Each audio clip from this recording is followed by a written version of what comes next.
Hello student, मेरे इस new video में आपका स्वागत है। और आज के इस न्यू वीडियो में मैं रियल नंबर से पार्ट 4 तक पहले शायद मैं कंप्लीट कर चुका हूँ। आज मैं पार्ट 5 बताऊँगा, ठीक है। और तो चलिए पाँच मतलब कि आज जो पार्ट इसका 5 है, इसमें क्या क्या मैथ आता है वो मैं आपको बनाकर दिखाता हूँ, ठीक है। और ये तो मैं हमेशा से बोलते आ रहा हूँ कि ये आपके एग्ज़ाम के लिए बहुत ही बेनिफिट होगा, ठीक है। एग्ज़ाम के लिए बहुत ही बेहतर होगा। आप कोशिश करो, ठीक है, कि इसको पूरा से पूरा कंप्लीट किया जाए। और मैं कोशिश करूँगा कि इसका जो जितना भी ऑब्जेक्टिव आएगा वो मैं सब कंप्लीट करने की कोशिश करूँगा, ठीक है। तो चलो आज का देखते हैं पहला क्वेश्चन क्या है। तो आज का पहला क्वेश्चन ये है कि पहले आप देखिए, मैं बता चुका था कि आभाज्य संख्या क्या होता है। आभाज्य संख्या के बारे में मैं आपको पहले ही बता दिया था कि क्या होता है आभाज्य संख्या। उसे आभाज्य संख्या कहेंगे जो मतलब कि किसी से कटने वाला नहीं हो, ठीक है। खुद से कटे, एक से कटे, अन्यथा किसी से न कटे। कहने का मतलब है कि 3 ऐसे शुरुआत होता है। सबसे छोटी आभाज्य संख्या 2 होता है, तो 2, 3, 5, 7, ठीक है। तो इस तरीक़ा के जो है अभी 11 होगा, ठीक है, फिर 13 होगा, 9 नहीं होगा, ठीक है। 9 तो 3 से 2 से नहीं कटता, लेकिन 3 से तो कटता है ना, किसी से भी नहीं कटना चाहिए। तो ये सब क्या है, आभाज्य संख्या है। सबसे छोटी आभाज्य संख्या पूछेगा तो 2 बोलेगा। अगर पूछे कि आपको पूछे कि अच्छा ठीक है बताओ कि सबसे छोटी सम आभाज्य संख्या क्या है या आभाज्य संख्या क्या है, ये दोनों का क्वेश्चन का आंसर यही होगा। क्वेश्चन मतलब कि इसका आंसर क्या होगा, 2 होगा। कितना होगा, तो 2 होगा। तो ये आपको ध्यान में रखना है। अगला क्वेश्चन है कि अपरिमेय संख्या कौन सा है, मतलब कि कुछ ऑप्शन दिया गया है, ठीक है। और ऑप्शन में उसमें पूछा गया है कि अपरिमेय संख्या कौन सा है। देखो, अपरिमेय संख्या कौन सा होता है, जो रूट से बाहर ना आ पाए। जैसे में क्या है, 36 है और रूट 64 है, ये ऐसे है। तो बताइए इसमें अपरिमेय संख्या ये है या नहीं है। तो ये तो परिमेय होगा। कैसे, क्योंकि 36 का 6 निकलेगा और 64 का 8 निकलेगा। चलो, रूट से बाहर हो गया। 1/81 ये रूट में है, तो 1 का तो 1 ही होगा, 81 का 9 9 81 होगा ना, तो ये भी निकल जाएगा। ये 3/5 ऐसे है। तो ये भी देखो, ना ही 3 निकलने वाला बाहर है और ना ही 5 निकलने वाला बाहर, ये दोनों में से कोई भी नहीं निकलने वाला बाहर है। तो आप समझ लो कि ये जो होगा वो अपरिमेय होगा। कौन सा होगा, अपरिमेय होगा। और एक यहाँ पे है -9/49, ठीक है, ये रूट में है। तो अब ये परिमेय होगा या अपरिमेय होगा। तो देखिए -9 का तो कोई मतलब है नहीं, क्योंकि पहले से वो अगर रूट में रहता तो गड़बड़ हो जाता, लेकिन बाहर में है। और यहाँ पे 49 जो है इसका 7 निकल जाएगा ऑलरेडी। तो ये भी एक तरीके से परिमेय में ही हुआ। बट ये वाला जो था, कौन सा, ये वाला जो था ये नहीं निकला। तो यही क्या होगा, अपरिमेय होगा, बाकी सब परिमेय होंगे, ठीक है। अगला फी से संख्या, फी से क्वेश्चन आ गया है कि 6, 9, 15, 11 कौन आभाज्य संख्या है। 6, 9, 15, 11 कौन इसमें से आभाज्य संख्या है। तो पता है ना आभाज्य संख्या कौन सा होता है, जो किसी से नहीं कटता। तो 11 किसी से भी नहीं कटने वाला, तो 11 इसका क्या होगा, आभाज्य संख्या होगा, ठीक है। चलिए अगला देखते हैं क्वेश्चन। अगला क्वेश्चन है, 2 परिमेय संख्याओं के बीच में कितनी परिमेय संख्या हो सकती है। 2 परिमेय संख्याओं के बीच में कितनी परिमेय संख्या हो सकती है, ये क्वेश्चन बहुत बार पूछा गया, ठीक है। कि 2 परिमेय संख्याओं के बीच में, मतलब 2 परिमेय संख्या, उसके बीच में कितनी परिमेय संख्या हो सकती है। तो इसका आंसर लिखना आप अनंत। क्या लिखना, अनंत। इसका अनंत होता है। मैं किसी और वीडियो में कोई कॉन्सेप्ट वाला वीडियो लाऊंगा, ठीक है, तो उसमें मैं बता दूंगा कि कैसे कैसे किस तरीके से किया जाता है इसको, ठीक है। खैर अभी मैं ऑब्जेक्टिव चला रहा हूँ, तो पहले मैं इसी पे ध्यान देता हूँ। अगला है कि 11/15 दशमलव प्रसार क्या होगा, शांत होगा या अशांत होगा। देखो ये बार बार क्वेश्चन आ रहा है, अब मैं इसको ख़त्म कर ही देता हूँ। 11/15 दशमलव प्रसार के बारे में 1-2 क्वेश्चन पहले भी आया था, मैं उसे छोड़ा था। मैं इसलिए छोड़ा था कि शायद मैं उसके लिए अलग एक वीडियो सेपरेट बना देता तो बढ़िया रहता, लेकिन मैं इसी में बताता हूँ। चलिए देखते हैं। देखिए, आपको ये देखना है कि जब ये वाला इस तरीके से रहेगा, पहले आप ये देखना कि ऊपर से कटने वाला है या नीचे के नहीं है। वो नहीं कटने वाला है तब इसको तोड़िएगा, ठीक है। पहला बात आप देखिए, जैसे 11/15 है, तो 15 को क्या कर सकते हैं, बहुत तोड़ सकते हैं 5 या 15 में। चलो 5 या 15 में तोड़ दिए। इसमें होता क्या है ना कि आपको ये नीचे वाला में 2 पे पावर और 5 पे पावर ही बनना चाहिए। इसके अलावा कोई और अगर बनेगा ना, ठीक है, ये दोनों को पावर ही आना चाहिए, मतलब नीचे में इसी दोनों को आना चाहिए।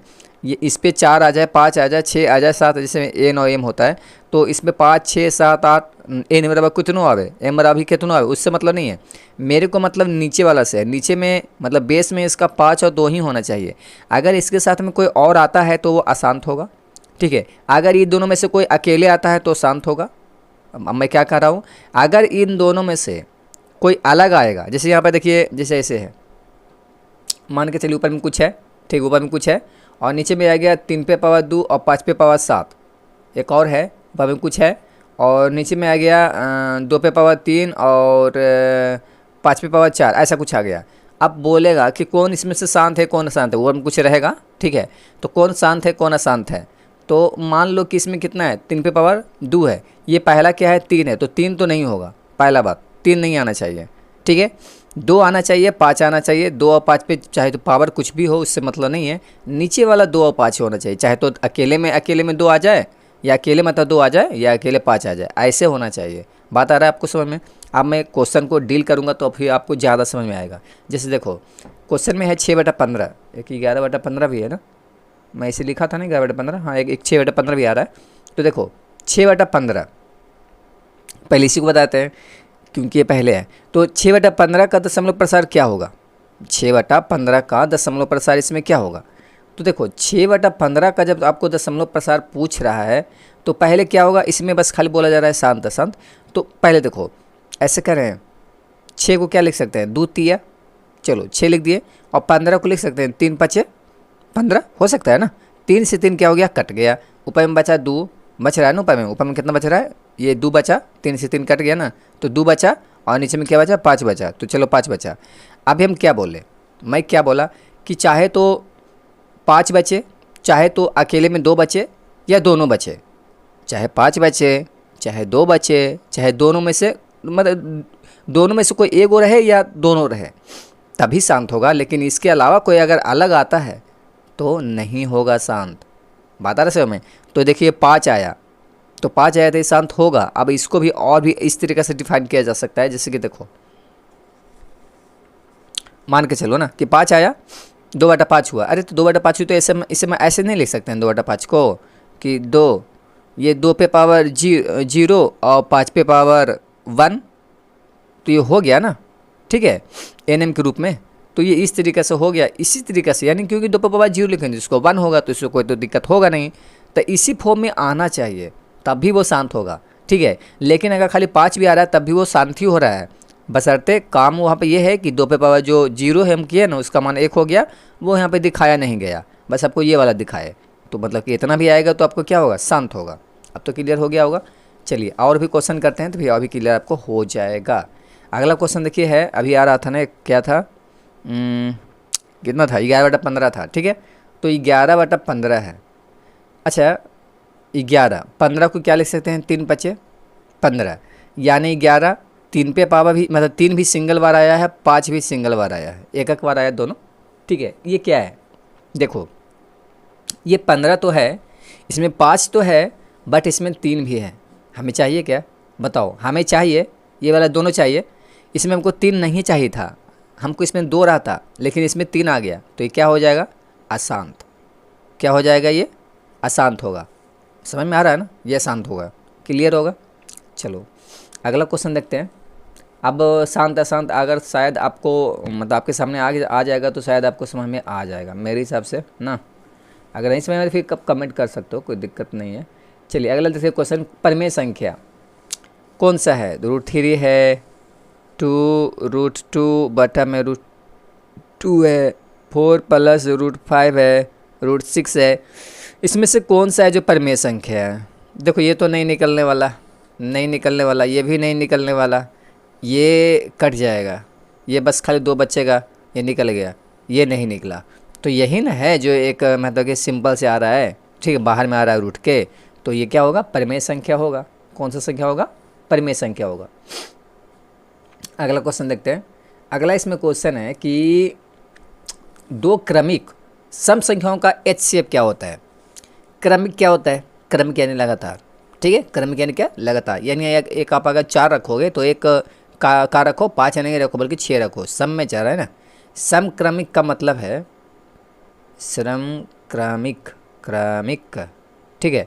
समक्रमिक कहने का मतलब है कि अगर आप 4 लेते हो तो अगला 6 लेना पड़ेगा, अगर आप 6 लेते हो तो 8 लेना पड़ेगा, अगर 8 लेते हो तो 10 लेना पड़ेगा, अगर 10 लेते हो तो 12 लेना पड़ेगा, अगर 12 लेते हो तो 14 लेना पड़ेगा, अगर 14 लेते हो तो 16। अब तो समझ में आ गया होगा ना, ठीक है, कि क्रमिक का मतलब क्या होता है। ये सम वाला में क्या हुआ, समक्रमिक। अगर यहाँ पे बोल दे विषम क्रमिक तो 1 लेगा तो 3 लेंगे, 3 लेंगे तो 5 लेंगे, 5 लेंगे तो 7 लेंगे, ऐसे करके विषम होगा। चलो पहले इस पे देखते हैं कि दो क्रमिक सम संख्याओं का मसा क्या होता है। HCF पूछा जा रहा है आपको, तो बताते हैं। देखिए, दो क्रमिक रखना है ना, तो एक 2 लेते हैं, एक 4 ले लेते हैं, ठीक है। किसी भी 2 तरीके से बता देंगे तो दोनों में आंसर मतलब सेम ही आएगा। ये मैं बताया नहीं हूँ मैथ ही से, मेरे को लग रहा है मैं बताया हूँ, क्या नहीं बताया हूँ ना।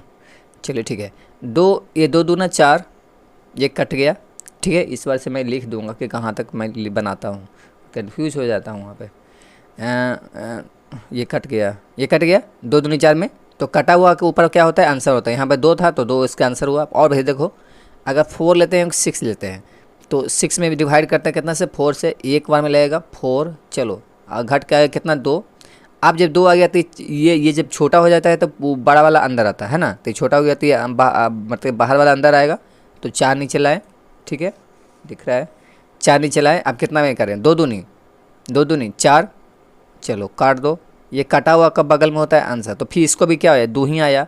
आप कुछ भी रखो, मतलब समक्रमिक जब होगा ना, ऐसे समक्रमिक कितना जितना भी है ना सबका 2 ही आएगा।